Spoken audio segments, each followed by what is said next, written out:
Brandon Hightower is a multidisciplinary artist, musician, and dynamic performer, igniting a spiritual awakening through music.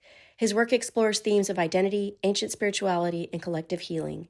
Performing rock and soul music inspired by artists like James Brown, Prince, and D'Angelo, Brandon and his band, Brandon Hightower and The Message, deliver an electrifying live show that demands you move your body and free your mind. And just a little tidbit, Brandon wrote our intro music. Please enjoy my time with my friend, Brandon Hightower. Hey, y'all. Let's go there.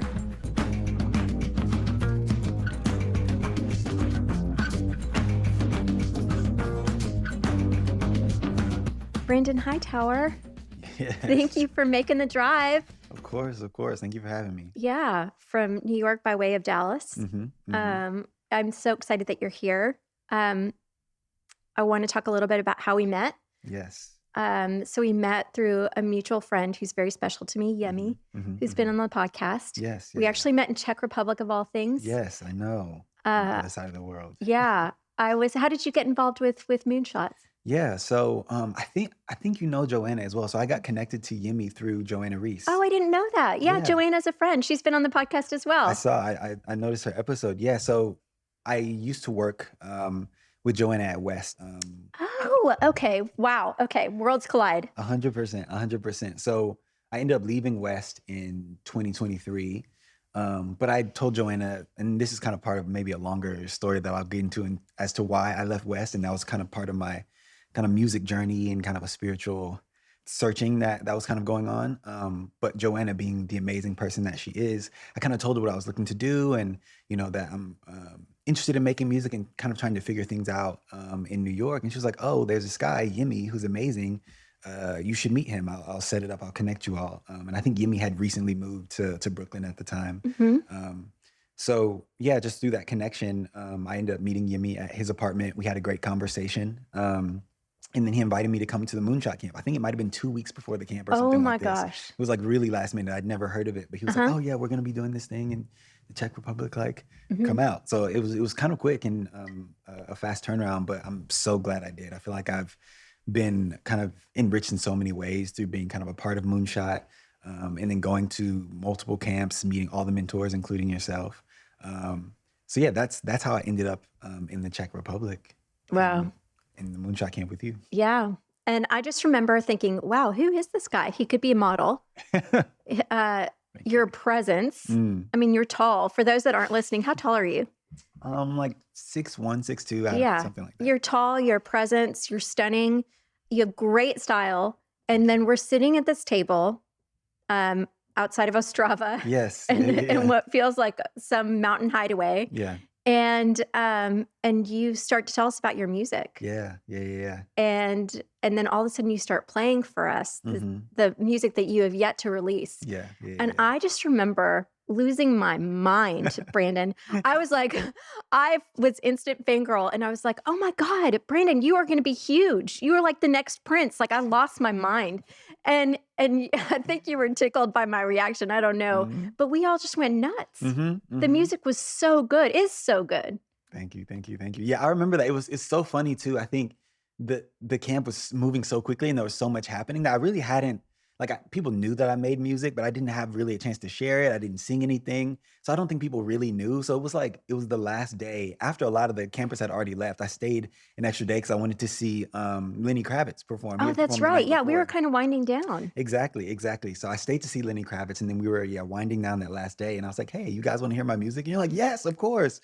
And then it was beautiful to share it with you all and just to get that reception. It always feels good. I think it's a weird thing, I think, to be an artist in general, but also to be a musician.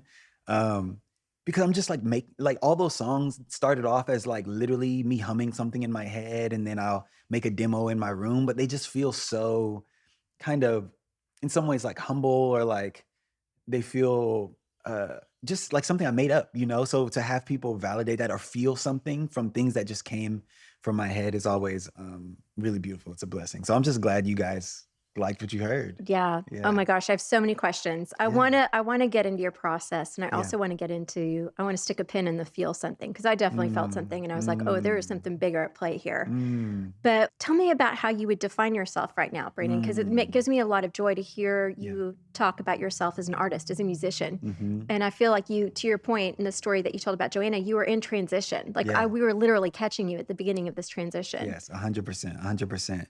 I think now the number one way that I would describe who I am and what I'm doing is as a messenger. I Mm, think that it is really my kind of mission, calling to bring a new set of ideas into the world, to birth some new way that we understand each other and ourselves. And so I feel really devoted to that idea. And I think that exists across my background in design and in marketing and music. I think all of those things are intertwined in the fact that they kind of allow you to shape the way that we see the world, you know? And I think, yeah, I really just feel like it's my mission, my calling, my purpose to bring a new idea, to bring a new kind of shape to the zeitgeist. So first I'd say messenger. Second I'd say artist. Um, And something I actually heard on another episode of Let's Go There, Elaine Pagels was mentioning this. I'm so happy you listened to that. I'm so touched. I'm a huge fan of Elaine Pagels. I listened to a bunch of her interviews. That's a whole other path of like the way that she approaches spirituality, especially with the grounding in Christianity, but really taking a different perspective on it. Huge fan. But one of the things she mentioned, I think this came from one of the Gnostic Gospels, but this idea of like children of light. And that Mm, is really what we are. So I'll also kind of connect back to that idea of like ultimately we all come from the same place. And I think these days I'm trying to connect more and more to that idea of the oneness of everyone. So that's the identity I would love to continue to move toward is that oneness and all of us being this light. That kind of started at the spark of the universe. We're all part of that. Came from one place, you know? yeah. Yeah. I mean, that's you're going there. That's exactly what I felt when I listened to your music. And then when you Mm, said it, I was like, "Oh, wow. This is much bigger than yeah. him just making the shift into being a musician. Hmm. Hmm. This is actually him accepting the call." Yes, 100%, 100%. I think uh, that really is the reason why I got into doing music. And it's funny, I'll take it all the way back now, but I've always loved music, and maybe now I'm realizing, perhaps in a different way than other people or my friends or what have you. First of all, I would sing all the time, nonstop, to the point where like I would drive my family crazy. Like my brother, sister, my mom would just be like, "Okay, we get it. Like you just go to your room. It's okay. We know you love singing, but like give us a break." So but just constantly, constantly, constantly singing. And then also there's this scene in Straight Outta Compton where like Dr. Dre's like laying on the floor listening to all these records. That Mhm. was literally me at like 8 years old with like my little CD player playing whatever it was, Usher at the time or whatever artist I really love, but just like really getting lost in the music and having it wash over me in a way. At the time, it didn't feel different because I didn't know any better, but just realizing like, no, I really feel music in a different way. Um, but I never really accepted it as a kind of reasonable pursuit, as something to dedicate my life to. Growing up, I was kind of a huge science and engineering nerd, and also coming from a family that has a huge emphasis on education and going to school and being an engineer, doctor, lawyer, something like this. Like my mom has a PhD in education. Mm. My grandparents on my dad's side both do. My dad's an entrepreneur. So I think there was just this unspoken understanding that like you're gonna go to college and study something, and I kind of had this propensity for science and math, so like you're gonna be an engineer. um so I never really took music super seriously, even though it was something that was so special to me. Mm. But once I got to college, once I got to Stanford, and for the first time ever had a little bit of free time, because in high school I was like class president and I was like on the varsity baseball team and these things. I just had no time to really think about anything other than all my responsibilities. So for the first time where I had a free afternoon in college, I started like investing a little bit more in music. First, it started with writing poems, Mhm. and then that turned into writing raps, and then that turned into writing melodies. And I just realized that again, it was something that uh, felt so special and moved me in a different way. And something about specifically using my voice felt so special. It was so vulnerable, Mm, but it was so raw. It felt like that was the direct connection to my spirit, mm, and the best way to connect to other people is using my voice. mm. Um, but I didn't, again, really start making music in earnest or writing my own songs until, very stereotypical story, but I studied abroad in Florence. Um, and Wow, the Mecca. yes, literally. So just being surrounded by this art that was Mhm, just like centuries old, and just the whole city being devoted to this ethic of beauty, mhm. was something that just moved me tremendously. And all my classes in Florence were like art and Italian. So I didn't, again, have to be so kind of burdened with schoolwork. So actually, this was the story that really sparked me actually writing music in earnest. Was I stayed with a host family, and I was walking to the like student center or whatever in Florence, and I couldn't use my iPhone, and my little like phone, like burner phone I had for Italy was dead, and I was just like walking with nothing going on. It was the first time I wasn't stuffing things into my head, and then Mm. things started coming out, and I heard melodies. I was like, oh, what is it? This I don't. This isn't a song that exists. This is something new. And that's when I started writing music, literally walking the streets of Florence and like recording voice memos, and just realizing like, oh, there's something in there that can come out. It's not just me taking in music. Um, yeah, and so that's how I started kind of writing music. But again, I put it to the side when I came back to school, and then graduated.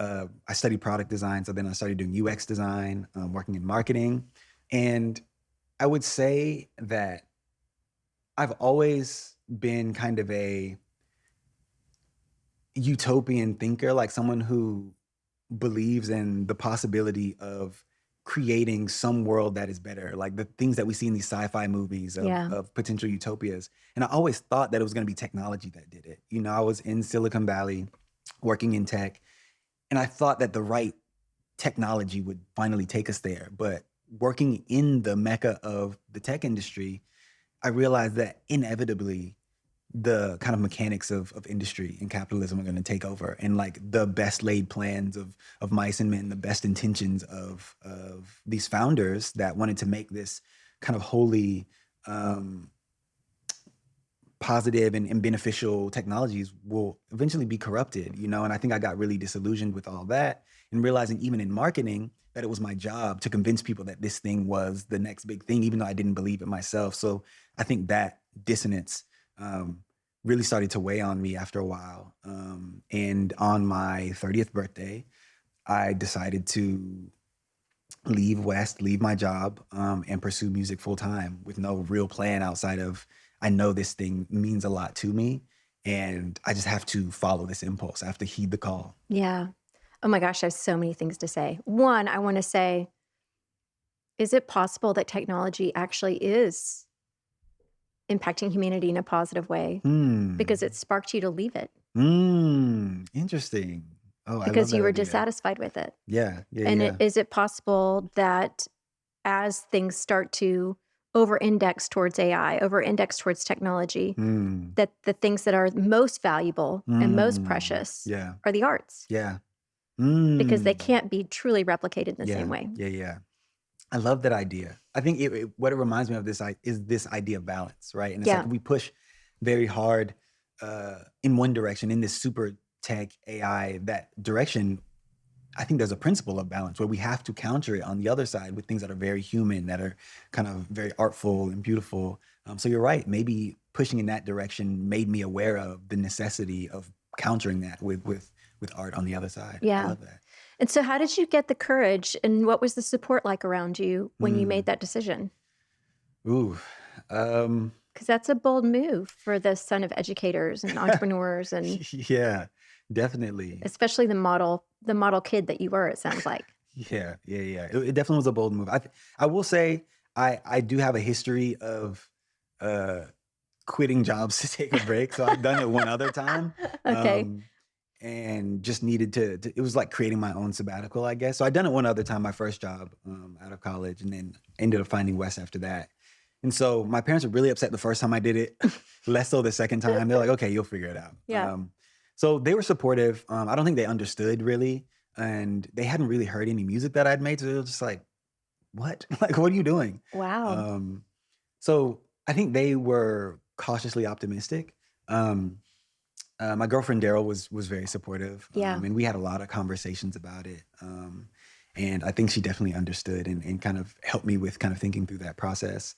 Um, and I think the thing that really led me to that moment was I honestly was feeling, I don't know, it was on the way to a kind of deeper depression. It's like battled with depression like in the past, and I felt myself going that way, and I just had to kind of examine what were the things in my life that were making me feel this way. And I think it really was just that dissonance. Um, and this kind of connects to the music project that I'm working on. It's called Fire Baptism, but really it felt like I have to get this thing out of me or I'm going to self-destruct. And really the idea of a fire baptism, it comes out of the like Christian tradition. And it's this idea, there's kind of two forms of it. And I don't know, scholars debate it, but on the one side, it is saying, if you aren't water baptized in this life, you'll be fire baptized in the next. And then the other is this idea of an infilling of the gifts of the Holy Spirit. Um, and so I kind of felt both of those things at the same time, where it's like I've been rejecting this call for so long, realizing that music has been so special to me. And if I don't heed this call, it's going to like eat me alive from the inside. And then once I did heed that call, feeling the connection to something greater than me that I think made me feel double my size, you Yeah. know? Yeah. Yeah. I don't know what spiritual practice it is, but maybe it's indigenous, but it Mm. reminds me of like a phoenix rising from the ashes, you Yeah. know? Yes. Um, Yes. and I find it so fascinating that usually there's these themes in different spiritual practices, Mm. you know? Mhm. Mhm. You said something about depression. If you don't mind, I want to touch on this because Mhm. I think depression gets a bad rap, Mm. but sometimes it's what's needed. Yes. Yeah. And I think, somebody taught me that depression is just the avoidance of a feeling, Mm. and Yeah. it's the resistance that causes the depression. Mhm. And it creates this kind of looped thinking that can Mhm. drive anxiety or depression. Yeah. And what I'm hearing, and I don't want to put words in your mouth, but what I think I'm hearing from you is that you're resisting the call, Mhm. 100%. Yes. and you were in this role that you felt was not you Mhm. Mhm. at that time, Yeah. and you maybe didn't see a way out of it, Mhm. Mhm. and that's what drove the depression. Yeah.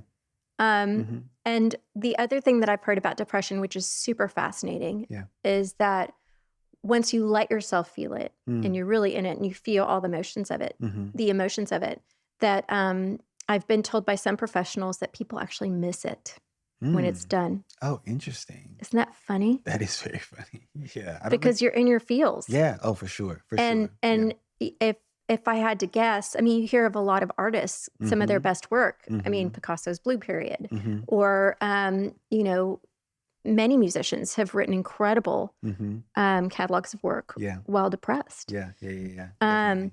so I'm so curious how that has played a role in your life, Mm. maybe even beyond just this, if you Mm. think about it, because you said it's something you've struggled with before. Yeah. Yeah. Yeah. Yeah. No, I think uh, the way you described it, kind of in the beginning there, for me, that's exactly my experience of. So the first time I really struggled with depression was in college, and I it was funny enough.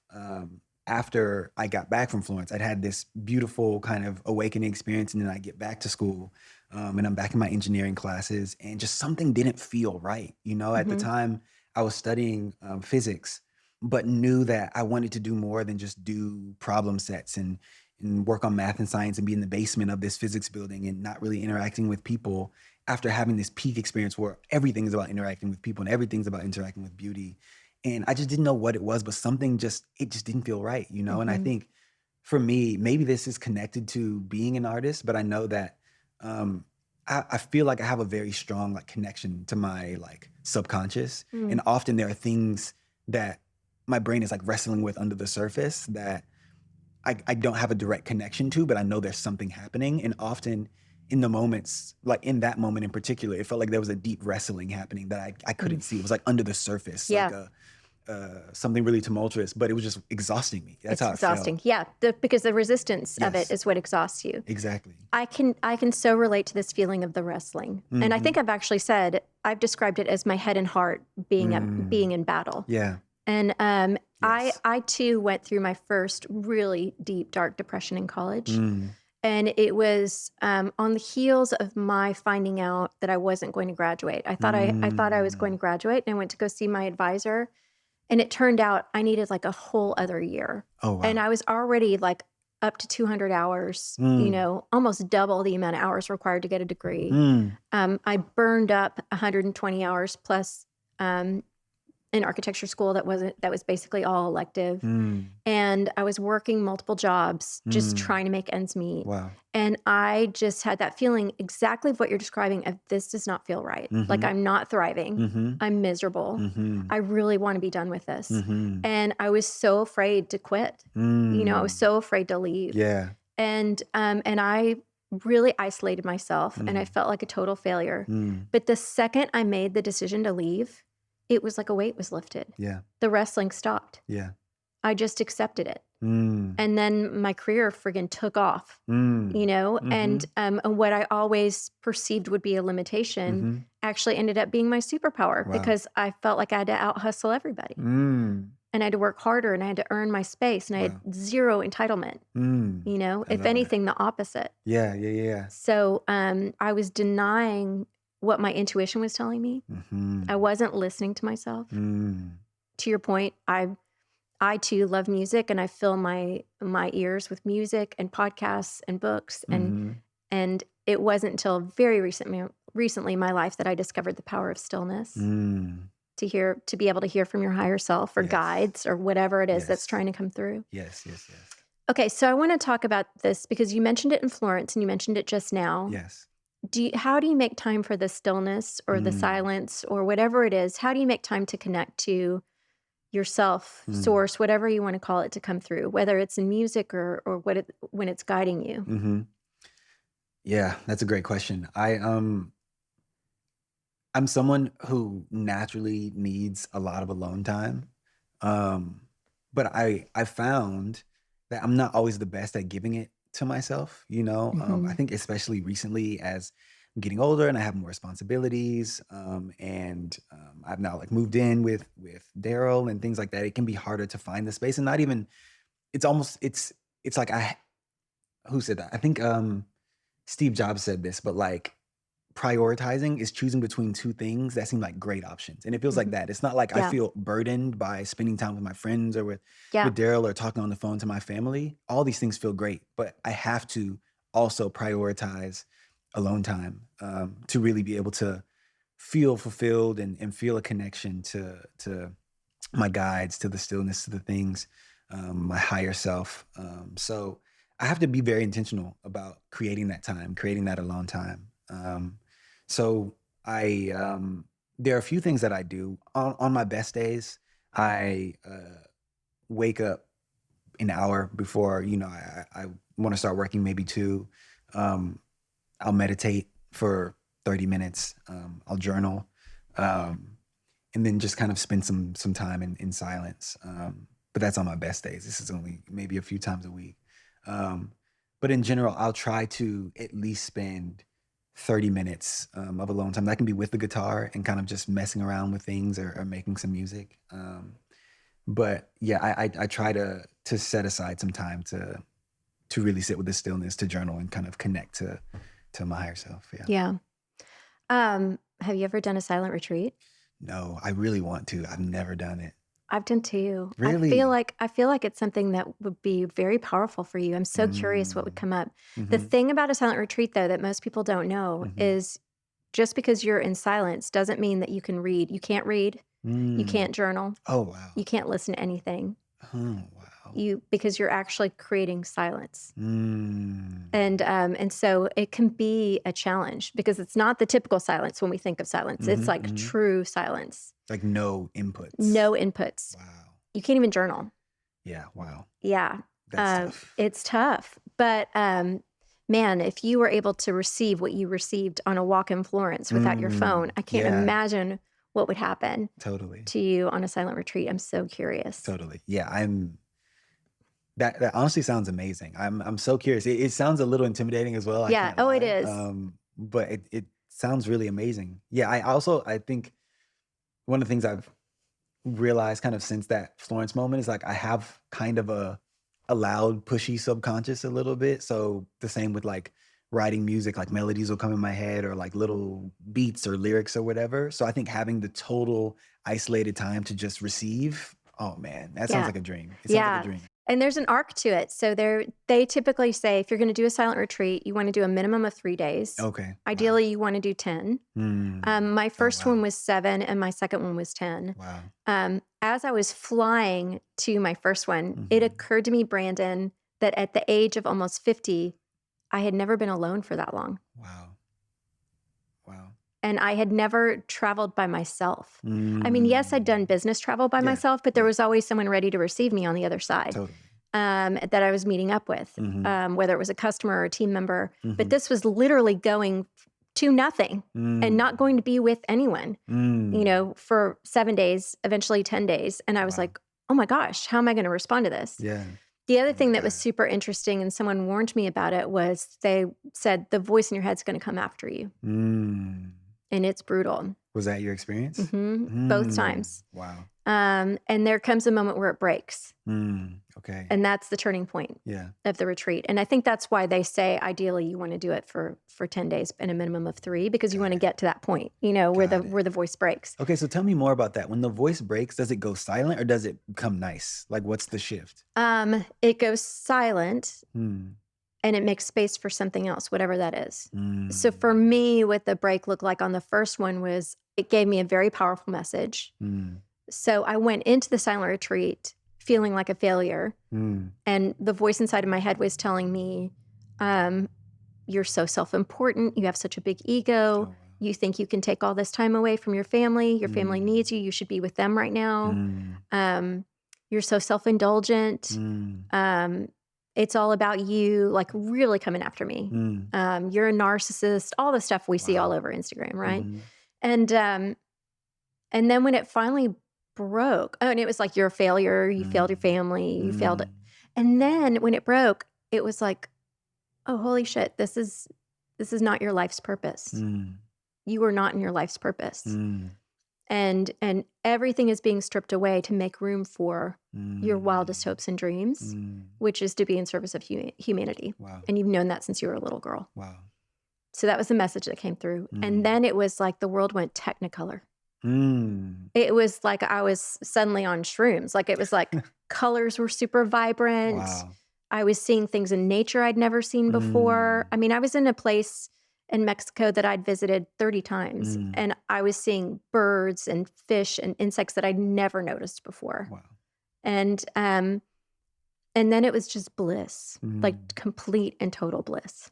Gosh, that's beautiful. Yeah.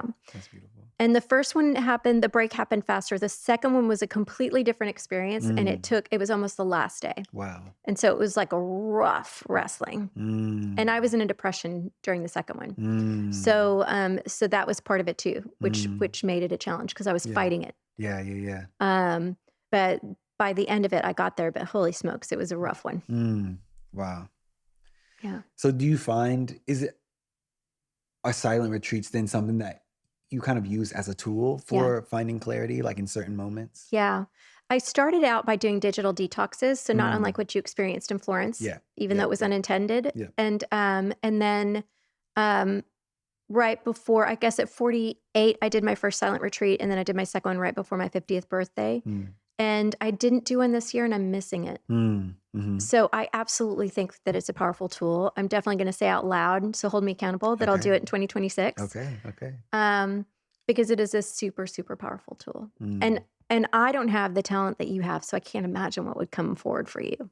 You have amazing talent. Yeah, but you know what I'm referring to. I don't have the same. Your musicality is a beautiful gift, and so I just can't imagine what would be born out of it. Yeah. Well, thank you. I appreciate that. I'm really excited about it. I do want to say on the note of talent, I had this thought just like being in your home, and I will say that like when you're able to experience someone that is working in their kind of zone of genius in their passion, it's so beautiful. You can almost see someone's heart. You can see their Mm. spirit. Like your home is so soulful. I can Oh tell my this is gosh, like so sweet. I can tell this is your passion project. It's like every inch of it feels like you. It feels so kind of grounded, so lively. I think looking at all this art, it feels uniquely you in a way that is so beautiful. I feel like I see your heart Oh walking my around your gosh, home. that is so touching. You know, it's funny because for years I was this buttoned up tech executive, and you know the type because you've worked for them Oh and yeah. with them. Oh yeah. Oh yeah. And, you know, it was not a hair out of place. It was the perfectly tailored dress. It Yeah. was the, Yeah. you know, Louboutin heels. Yes. Yeah. I Yeah. was Yeah. playing the part, Of you know? course. Yeah. And people would come to my homes and they'd be like, "What?" They would be Mm. shocked. Mhm. They were Mhm. they it because I had this completely different work persona, Mm. Mhm. and they just couldn't believe it. And so only for the longest time, only those closest to me knew this side of me. Wow. I would only show this to the people closest to me. Mhm. And they would think that my husband was the creative. My husband was the artist because he was a painter, Mm. and I was kind of like the engineer, if you will, of the Mhm. family. Mhm. But yeah, so it's such a compliment for you to say that. Thank you. But Mhm. yeah, typically only those closest to me would know this Wow. side of me. Now I want to ask some advice Oh yeah, from you if I could. of course. Because I think something you said there really, really spoke to me, and I'm curious what your take is on this. I think something that I have struggled with throughout my life is feeling comfortable bringing my full self to different spaces. And I don't know if this has to do with respectability politics or just like the desire to appear perfect in different places. I feel like I sometimes show up as only half myself, and I think working in tech, that's a huge part of kind of that world where I was trying to show up in a way that would be the most like the best received in that space rather than bringing my full self. What has your journey looked like doing that? Do you feel like you're now more able to bring your full self into every space, professional or personal or otherwise? Yeah, what does that look like for you? Yeah, so I have a controversial opinion here, Brandon, and I don't know Okay, that my advice is good advice because it's not for the faint of heart. okay, I'm ready to hear it. But just like the resistance we talked about in depression, Mm-hmm. context switching or code switching Mm-hmm. and having two personas is exhausting. Mm, yeah. And I would say unleash your full self onto the world Mm, everywhere you go. mm, Be in your life force. mm. And the reason I say it's not for the faint of heart is because, my love, you will be rejected for it, Yeah. and you have to have the stomach for that. Yeah. But I, after my first silent retreat, I gifted myself a reading Mm, from a Mayan woman mm, who gave me this beautiful reading, and she mixed two traditions. She mm, actually mixed um, the Indian tradition with the Mayan tradition, mm, and she said to me something very powerful. She didn't know who I was. mm, She just had my first name, mm, and she said, "I see you being rejected. mm, I see a group of people saying, 'Get her out of here.'" mm, And she said, "They just weren't ready for your medicine." And mm. she said, "You want to go to the places where people are like, 'Yay, Carla Mhm, is here.'" mhm, So, and I think you want to go to the places where people say, "Yay, Brandon is here." mhm. When we met in Czech Republic, was that your full self? Probably not until the last day. Okay, because the last day is when I was like, wow, Yeah. you know? Yeah, yeah. I think not until the last day. I think, thankfully, I feel like I've always been able to. I love clothes and fashion, so I think with my style, I feel like I'm able to express who I am. Yeah. But I think when I show up and like talk to people, it can be very difficult for me to really feel safe to show my full self, and I kind of try to tailor. Can we get Uh, specific? hmm, Give me an example. What would you be afraid to share?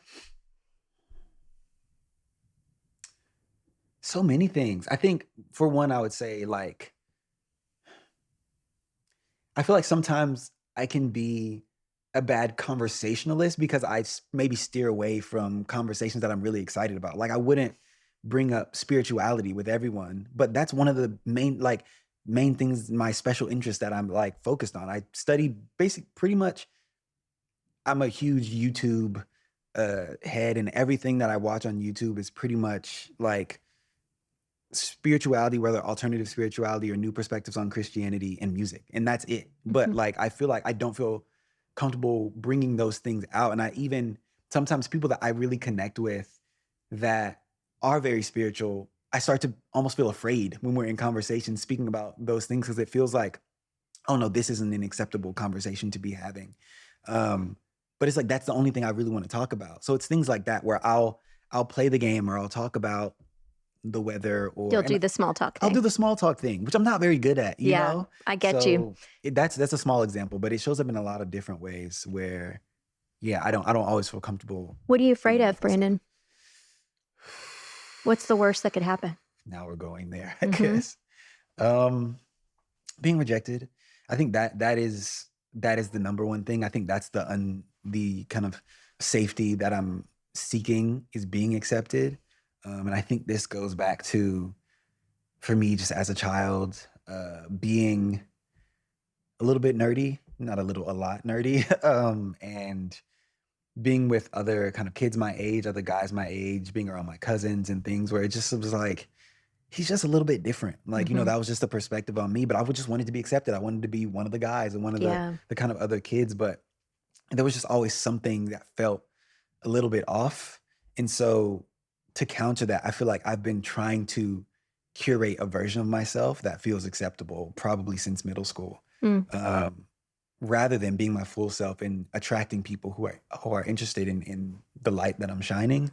I kind of try to shift and shape shift. But yeah, it's really just rejection. I really am so afraid of people seeing the real me and then hating it, you know? Yeah.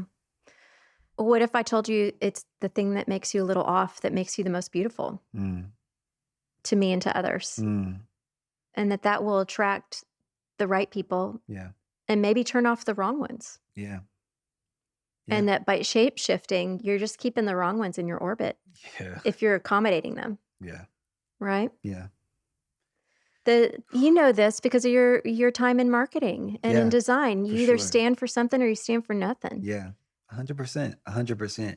You have, like, exactly to that point. That was one of the main things we would tell marketing clients, is like, you probably want to piss a few people off. That's how you know you're really saying something. You're doing something. Exactly. Yeah. Exactly. So you're so right. I know you're right. I know you're right. It's hard to have it sink in, but I know that's true. I also know that what you're saying comes from a place of love because I know who you are. And so I know that you're also not wanting to make people uncomfortable or not wanting to eliminate people from your life because you believe we're all one. Yeah.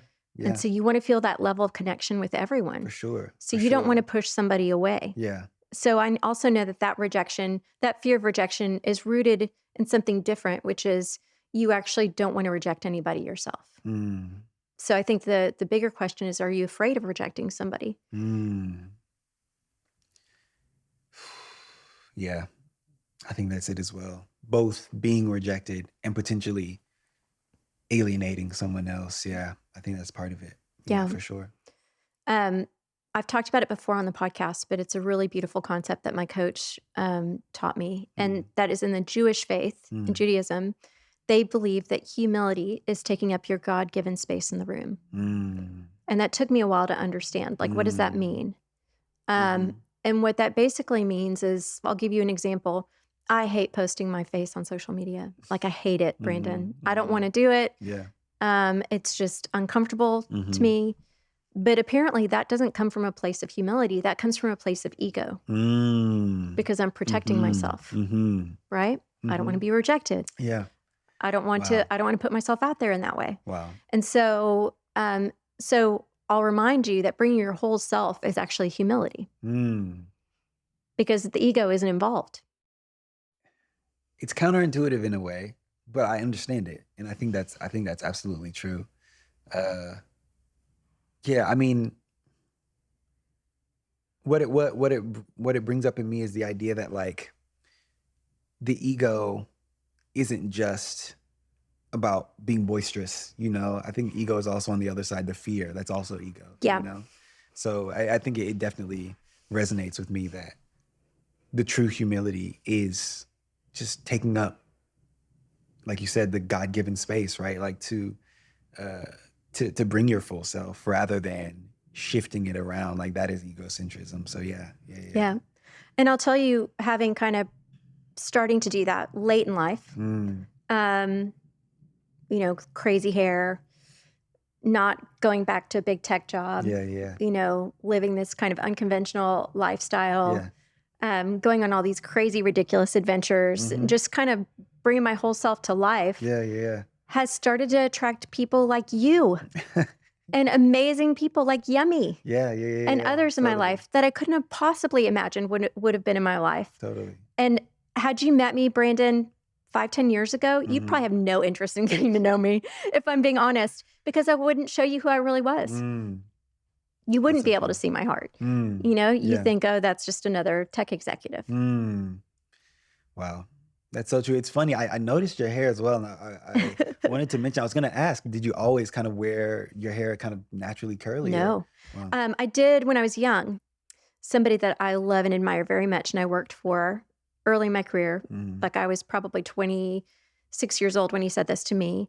I wore my hair curly to work one day and he made a joke like, I thought I told you to brush your hair for these sorts of things. And I had an interview that day and he was just being funny. But my curl pattern is messy. Like it's not like and so it can look kind of messy, like I didn't brush my hair. And from that moment forward, I chemically straightened my hair for 20 plus years. Oh my God. And I stopped during the pandemic because I couldn't. Yeah. And I started to see my curl come back and I was like, I slowly started to embrace it again, but I would never do it at work. I would still blow it out for work. And then my last job that I was in was my first job where I wore my hair curly consistently. Wow. Yeah. And I got rejected there, which is kind of interesting, but it was my first time that I was letting my full self be shown in the workplace. And that's why I also said to you, you have to have the stomach for it. Yeah. Because you're also going to be in places that aren't ready for your medicine when you show up in that way. Yeah.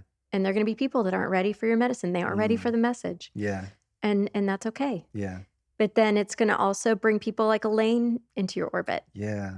Absolutely. I see that happening. Oh my gosh, that's a dream. Okay, we need to figure that one out. That would be amazing. Yeah. That would be amazing. So I want to talk a little bit about you're going back into tech. Yes. So how do you hold multiple things to be true now that you're making the move back? Because you're still very much an artist. You're still very much committed to your music, if I'm not mistaken. Yes, 100%. So tell me about it. Yeah. So I am going back into tech. I'll be starting at Google in about a week. Ooh, it's coming quick. Very, very quick. But honestly, I feel it feels very aligned. I don't feel nervous at all. And I think as much as I am an artist, I also have always loved technology. I grew up, again, a huge nerd. I watch the Science Channel, all these things. And naturally, part of my free time is also kind of looking into the latest of, technology and AI and the newest devices and all these things.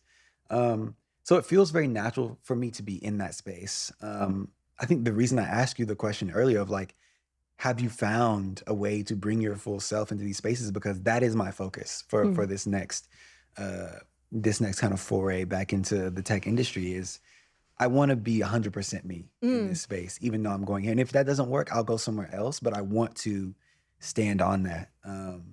So that's how I'm thinking about it now. I don't know. I'm excited and a little nervous to see how things work out, but I'm determined to bring my full self into the space. That makes me so happy. Yeah. The thing I love about it too, and I think what you're showing our listeners is that it's not binary. Yeah. It's not like you're going back to tech, so you're not an artist anymore. Oh, yeah. And you're defined by this role in tech. Yeah. You can have multiple interests. Yeah, for sure. Multiple things can be true at once. Look, an artist, a musician is who you are. It's not just what you do. Like it's who you are. There's nothing that can take that away from you. Yeah. And I'm actually super excited. I think this is a phenomenal experiment to run. Yeah. Agreed. I think it'll be really good. If anything, I'm hoping that it creates an engine where it brings more energy into the system, because I've also found counterintuitively that the times when I'm most creatively productive is when I should be doing something else.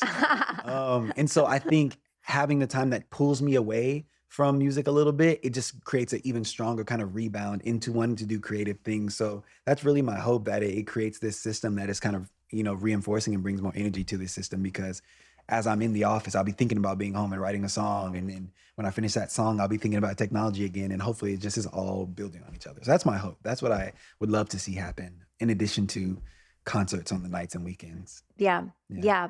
And it takes some of the pressure off too, because Yes. you're not having to do your art for food, Exactly. you know? Exactly. Very So important. so Very now you can important. actually do it for the love of it, Yes. if that makes Absolutely. any sense. Not to project onto you. No, that's exactly right. That's Yeah. literally it. That's where my head was at. I was like, this is gonna make it all better, because I feel free to express whatever comes up, rather than, making something that is gonna take off or be a hit or whatever. It's not about that.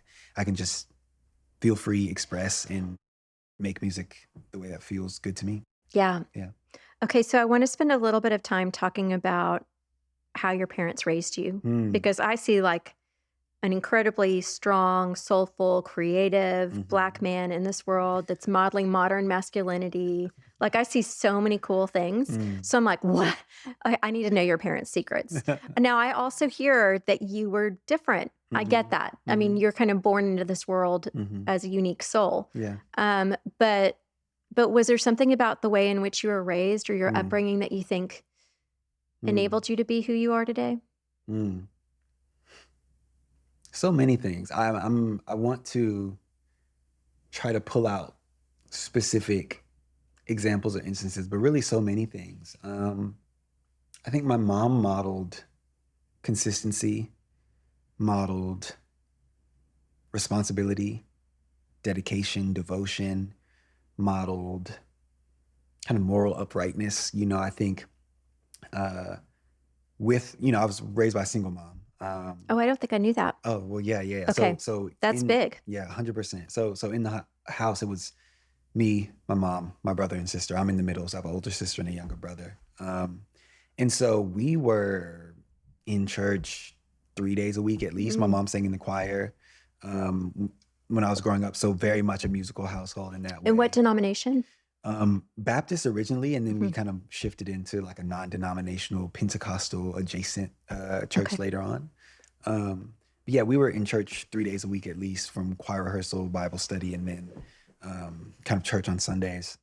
So I think things like that, it just gave me structure Yeah. and consistency. And then, yeah, this sense of kind of moral uprightness and a moral obligation. And then I think on the other side, my dad modeled creativity and expression and thinking outside the box. Like he was an entrepreneur and just did a bunch of things through his life. And I think when you mention like modern masculinity, my dad in a lot of ways was this kind of unique and interesting mixed bag of what it means to be a man. And what I mean by that is he was a hairdresser when I was young. Like that was the first job I ever knew my dad to have, is he like did women's hair, and then he was a realtor, and I had a bunch of other businesses. But I think he always had a softness to his presence, even though he also was big in sports and played baseball with me and all these things. And, he was kind of an athlete growing up and all those things, but he also had this kind of like softness to him and like an appreciation for beauty and all those things. And then also just had a drive and a desire to do things differently, to shake things up. So I think just that balance between the two of my parents and me understanding these different ways to approach the world, for a long time, it was like it was a bit confusing, but I think now I've gotten to a place where I've learned to integrate both. And it's really important that I know and have an understanding and sense for consistency and structure and these things, but then also leave room for expressiveness and creativity and art, and breaking outside of the box.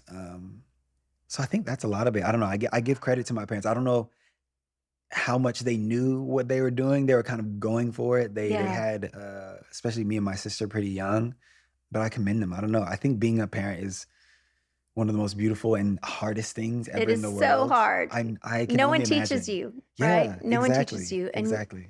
And it's a love like no other. Mm-hmm. And the heartbreak is real, Mm-hmm. because you don't always get it right. Mm-hmm. But it is, yeah, It's it's pretty cool that you acknowledge that. You know, we have some similarities in that, Brandon. Mm, So my mom was definitely the backbone of structure in the household. mm, While we didn't have a religious upbringing, mhm, um, my parents supported my sister and I going to whatever mhm, church or synagogue or temple we wanted to explore, mhm, and boy, did we do that. mm. And then my mom would cook every meal from scratch, Oh, breakfast, wow. lunch, and dinner, and she Mhm. was a working mom. Oh my So gosh. she was modeling this incredible work ethic. She also was Mm. a leader. She was a manager, and it's funny because she's like all of 5'1" Wow. on a good day, Yeah. you know, and she was leading all of these good old boys, Mm. and so she's a little firecracker. And Yeah. then my dad, too, was kind of like a modern masculine man. Mm. You know, South American in Mm. the fashion industry, always Mm. dressed really Yeah. well, wore his hair Yeah, longer, yeah, yeah. kind of a lot of European sensibilities. Mm. Um, Also very much an entrepreneur and a Mhm. hustler, changed careers a Mm. bunch, Yeah, yeah, yeah, you yeah. know, from race car driving to photography to fashion to styling, to, you Wow. know, Yeah, all yeah, the yeah. different things. Yeah. And a very emotive man, like very Mm. much in his feels, but also an athlete. Yeah. So we have this kind of similarity of that juxtaposition, 100%. and I think it lives in both of us in a way. Mhm. Mhm. Yeah, I feel Um, that. I feel that. that's cool. Yeah. Okay, so Brandon, you're here as a messenger. You're Yes. going back to tech. Yes. What's your hope for the world right now? Mm. You said you want to introduce a new way of thinking. What does that mean? What's your hope? Yeah. My hope for the world is that we all realize that we are so much more connected than we kind of realize or knew. My hope for the world is that we finally let go of our boundaries, we let go of our walls, that we soften into understanding that we're all safe, we're all here together. I heard someone say this, I don't remember who it was on a podcast, and I think it was based on something that was said by an ancient kind of like spiritual teacher. But the idea that I've been running with, and even my band is called Brandon Hightower and the Message. And I really see that message as there's only one thing that exists in the universe, and you are it. We are all it. There's only one thing. There's nothing to be afraid of. There's nothing to run from. We're all here together. Yeah. And I think once we understand that we're all part of this beautiful thing, and there's nothing to run from and be afraid of or fight or protect yourself from, I think we'd be in so much of a better place. Gosh, Mm, can you imagine how beautiful the world would be, how mm, beautiful life would be, how yeah, beautiful our relationships would be, yeah, yeah, yeah. free of judgment, Yes, yes. you know? Yeah, free of judgment, free of fear. Nina Simone said that. What Mm. does freedom look like? No fear. Oof. Yeah. Amen to that. Yes. Yeah. So that's my hope for the world is freedom and no fear. Yeah. Well, this is a full circle moment, Brandon, because you're a very important part of this podcast and have been from the beginning. Yeah. It's your music on our intro and Yes, yes, outro, yes. Yeah, yeah, yeah, yeah. which I love, and I'm so grateful that you gave it to us. Of course, I'm so honored. As I was kind of listening to a few episodes before this, it just tickles me every time. I think it's that same thing of, having an idea that's just in your head and then it goes out into the world and then people receive it. I think hearing that, I don't know, it's just so beautiful. And I just am so grateful. There's so much gratitude that you felt something from that and wanted to make it a part of this amazing uh, project that you're building. So, Big time. I yeah, had a hard time choosing, though. I will be honest about that. yeah. I kept going back and forth on several options. Uh, And then where can people find you? Are you performing? Are you still mhm. releasing music? Tell us where people can find you. Yeah, yeah, yeah. So I think the main way to find me and stay in touch is on Instagram. I'm at underscore bhigh underscore. So if you search BHIGH, you'll find me. And then from there, that's kind of the portal into everything I'm doing. I'll be performing in New York kind of early in the year next year. And I'm definitely releasing new music. My EP will be coming out in the next few months. I don't know. I'm definitely working on artist timing and I'm letting intuition lead, but before the summer is what I'll say. Ooh, I can't wait. So it Yeah. sounds like you're going to lead my Spotify Wrapped again for 2026.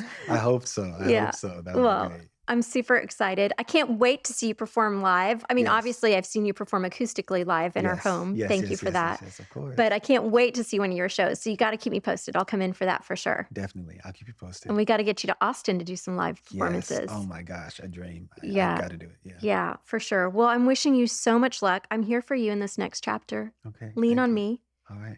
Let's unleash the full Brandon Hightower Yes. Yes. onto the tech world and see what happens. Yes. Yes. It's time. It's time. Okay. Thank you for coming, Brandon. Thanks for I appreciate you. Yes. Thank you for having me. Thank y'all for listening today. If you're so inclined, please follow, subscribe, download, share, all of the things so that we can keep going. We appreciate your support so much. If you're interested in learning more, go to thecoeffect.co.